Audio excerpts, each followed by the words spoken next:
रात के 1 बजे तक लगातार गेम खेलने का नतीजा क्या हो सकता है, इसका अंदाज़ा मुझे भी नहीं था। मैं बस पीक गेम खेलते-खेलते इतना थक चुका था कि मुझे लगा अब तो सच में मर जाऊँगा। और अगले ही पल मेरी आँखों के सामने अंधेरा छा गया। जब दोबारा होश आया तो मेरे कानों में एक अजीब-सी आवाज़ गूंजी। शुजिन! शुजिन! यानी मालिक! मालिक! फिर सिस्टम की ठंडी आवाज़ आई। लक्ष्य की हौकांदू यानी अफेक्शन लेवल को 100 तक पहुंचाना अनिवार्य है। चेतावनी! अफेक्शन शून्य पर गिरने की स्थिति में मिशन असफल माना जाएगा।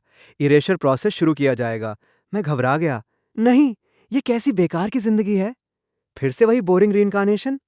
सिस्टम बोला, एक और मौका दिया जा रहा है। मैंने मन ही मन सोचा, लगता है मेरी किस्मत में मरना भी आसान नहीं है। तभी सिस्टम ने अपना परिचय दिया। स्वागत है, होस्ट। मैं सिस्टम नंबर 666 हूँ। इस बार आपको 2 मिशन पूरे करने होंगे। पहला मिशन, मेल लीड को सुप्रीम एम्परर वाला एंडिंग हासिल करवाना। दूसरा मिशन, मेल लीड को कोनियो करके उसकी अफेक्शन 100 पॉइंट्स तक पहुंचाना। मैंने पूछा, अगर मैंने ये नहीं किया तो? सिस्टम ने तुरंत जवाब दिया, आधुनिक दुनिया में आपका असली शरीर पूरी तरह खत्म हो जाएगा। मैंने सोचा, जिंदगी वैसे भी मेरी कोई खास चल नहीं रही थी। फिर सिस्टम ने अगला लालच दिया, मिशन पूरा करने पर मिलने वाले पॉइंट्स को 10 अरब कैश में बदला जा सकता है। 10 अरब! मेरी आंखें चमक उठीं। मैंने तुरंत कहा, पैसा वैसा मेरे लिए कोई बड़ी चीज नहीं है। लेकिन अगले ही सेकंड में चिल्लाया, 10 अरब के लिए मैं आ रहा हूं। अब मुझे अपने टारगेट की जानकारी चाहिए थी। मैंने पूछा, मेल लीड का नाम क्या है, अभी कहाँ है, उसकी उम्र, हाइट, वेट, घर में कितने लोग हैं, खेत कितने हैं, गाय कितनी हैं? सिस्टम कुछ देर चुप रहा, फिर बोला, तुम्हें सच में पैसे में कोई दिलचस्पी नहीं है? मैंने कहा, बिल्कुल नहीं। बस मैं उसे सच में पसंद करने लगी हूँ। असल में मेल लीड का नाम था शेन यानझो। वो मूल कहानी में एक महान इमॉर्टल डिसाइपल हुआ करता था। लेकिन लेखक की लगातार खराब रैंकिंग्स और स्टोरी के अधूरे एंडिंग की वजह से उसकी जिंदगी पूरी तरह बर्बाद हो गई। अब वही शेन यानझो एक भयंकर डीमन लॉर्ड बन चुका था। और मेरी हालत? मैं इस दुनिया में एक मामूली कैनन फॉडर लड़की थी। मुझे अपनी छोटी बहन की जगह एक बड़े डीमन को सैक्रिफाइस करने के लिए भेजा जा रहा था। और सबसे मजेदार बात, शेन यानझो अभी उसी डीमन लॉर्ड की माउंटेन केव में मौजूद था। सिस्टम ने कहा, टारगेट वहीं है। मैंने मुस्कुराकर कहा, ठीक है, 10 अरब, मैं आ रही हूँ। लेकिन जैसे ही मैं वहां पहुंची, मुझे पता चला कि अंदर जाना उतना आसान नहीं था। दरवाज़ा बंद था। मैंने उसे धक्का दिया, कुछ नहीं हुआ। मैंने और जोर लगाया। फिर अचानक धड़ाम, पूरा लकड़ी का दरवाजा टूटकर जमीन पर जा गिरा। मैंने नीचे देखा, लॉक था। तभी पीछे से आवाज आई, इसे किसने तोड़ा? मैंने पलट कर देखा, कुछ लोग मुझे घूर रहे थे। उनमें से एक गुस्से में बोला, इस लड़की को पकड़ो। मैंने मन में सोचा, मैंने तो अभी शुरुआत ही की है। तभी घर के लोग मुझे मारने लगे। मैंने तुरंत चिल्लाकर कहा, मुझे एक बार और हाथ लगाया ना, तो मैं बाहर जाकर सबको बता दूंगी कि तुम लोग मुझे जबरदस्ती थाया के लिए भेज रहे हो। सब रुक गए। मैंने मौका देखकर बात आगे बढ़ाई, और मैं सबको ये भी बताऊंगी कि तुमने अपनी पहली पत्नी को छोड़कर दूसरी शादी की थी। अब घर में सन्नाटा छा गया।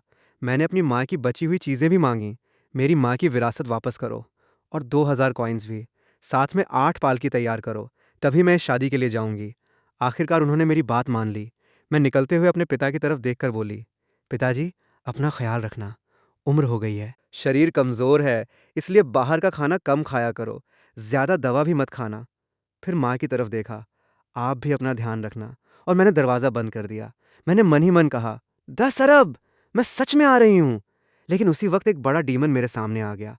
मैंने तलवार उठाई, योने, मरने के लिए तैयार हो जाओ। डीमन ने मुझे देखकर हमला कर दिया। मैंने तुरंत चिल्लाया, अरे, पहले एक कमजोर लड़की पर हमला कर रहे हो, कोई मैनर्स हैं भी या नहीं? तभी सिस्टम की आवाज आई, होस्ट, मेल लीड आपके पास ही है। मैंने चारों तरफ देखा, कहाँ? सबसे अंदर वाला कमरा। मैं धीरे धीरे वहां पहुंची, और फिर मैंने उसे देखा। कमरे के सबसे अंदर एक युवक बैठा था। यही था शेन यानझो। मैं कुछ सेकंड तक बस उसे देखती रह गई। ये इतना हैंडसम? मैंने सिस्टम से कहा, तुमने मुझे ये क्यों नहीं बताया कि ये इतना अच्छा दिखता है? मैं उसके पास गई और बिना सोचे बोल पड़ी, हाय हस्बैंड। सिस्टम तुरंत चीखा, होस्ट, इतनी जल्दी? मैंने सफाई दी, हमारे होम टाउन में ऐसे हैंडसम लड़कों को हस्बैंड कहते हैं, और मेरे जैसी लड़की को वाइफ। मैंने उसकी तरफ देखकर कहा, आज से तुम मुझे वाइफ कहोगे। शेन यानझो ने मेरी तरफ ठंडी नजरों से देखा। मैंने मुस्कुराकर कहा, मैं तुम्हें बचाने आई हूं, डरना मत। तभी सिस्टम की आवाज आई, टारगेट अफेक्शन 1। मुझे रिवॉर्ड पॉइंट भी मिला। मैं अंदर से खुशी से उछल पड़ी, वाह, ये मिशन तो बहुत आसान है। मैंने सोचा बस हाथ पकड़ना है और अफेक्शन बढ़ जाती है, इतना पूरे लड़का है। लेकिन सिस्टम ने मेरी खुशी तुरंत ख़त्म कर दी। अगर ये इतना आसान होता तो पिछले 5 होस्ट इतनी बुरी तरह फेल नहीं होते। मैं रुक गई। पिछले 5? सिस्टम बोला। हाँ, तुमसे पहले 5 लोग इस मिशन में आए थे और पांचों को गिर चुके डीमन लॉर्ड शेन यानझो ने मार डाला। मैंने शेन यानझो को देखा, फिर धीरे से कहा, तो ये 5वां बॉयफ्रेंड नहीं, ये 5वां विक्टिम है। सिस्टम बोला, चुप रहो। लेकिन तभी एक नया मिशन आया। होस्ट, शेन यानझो की रक्षा करो और डीमन को मारो। Reward 2 points. मैंने तुरंत एक्शन लेने की कोशिश की, लेकिन तभी डीमन ने हमला कर दिया। सिस्टम ने कहा, प्रोटेक्ट हिम, और मैंने शेन यानझो को बचाने के बजाय उसे अपने सामने खींच लिया। हमला उसके ऊपर पड़ गया। सिस्टम चिल्लाया, तुमने किया क्या? मिशन तुम्हें उसे बचाने के लिए था। मैंने कहा, सॉरी, रिफ्लेक्स था। शेन यानझो मुझे घूर रहा था। अब शायद वो मुझे मारने वाला था। मैंने तुरंत नाटक शुरू किया, हे डीमन, मैं तुम्हें उसे छूने नहीं दूंगी। शेन यानझो ने मेरी तरफ देखा। शायद उसे भी समझ नहीं आया कि मैं आखिर कर क्या रही हूं। डीमन हंसा। सिर्फ क्यूआई रिफाइनिंग लेवल की इंसान मुझे चुनौती दे रही है। मैंने कहा, की रिफाइनिंग होने से क्या हुआ? क्या तुम्हें लगता है मैं तुमसे डरती हूं? डीमन ने हमला किया और मैंने चिल्लाकर कहा, पति, मुझे बचाओ। सिस्टम ने शायद उसी वक्त अपना माथा पकड़ लिया होगा। हर रीइंकार्नेशन में मेरी कल्टीवेशन एक फिक्स लेवल पर रीसेट हो रही थी, और अगर मैं हर बार ऐसे ही हमला झेलती रही तो इस बार सच में खुद को मरवा लूंगी। मैंने सिस्टम से कहा, कोई चीट है? मुझे कोई गायकवा दे, मैं इस डीमन को खत्म करना चाहती हूँ। सिस्टम बोला, आपके पास केवल 1 पॉइंट है, गरीब होस्ट को क्रेडिट नहीं मिलता। मैं गुस्से में बोली, ठीक है, चीट नहीं देना तो मत दो। फिर मैंने शेन यानझो की तरफ देखा। हैंडसम, मैं तुम्हारी रक्षा करूंगी। शेन यानझो शायद मन ही मन सोच रहा था, ये लड़की आखिर चाहती क्या है। तभी सिस्टम की आवाज आई, टारगेट अफेक्शन 2। मेरे कुल पॉइंट्स अब 3 हो चुके थे और 3 पॉइंट्स से मैं एक लो लेवल आइटम खरीद सकती थी। मैंने तुरंत कहा, मेरी बारी। ड्रॉ। सिस्टम ने आइटम एक्टिवेट किया। Exchange successful.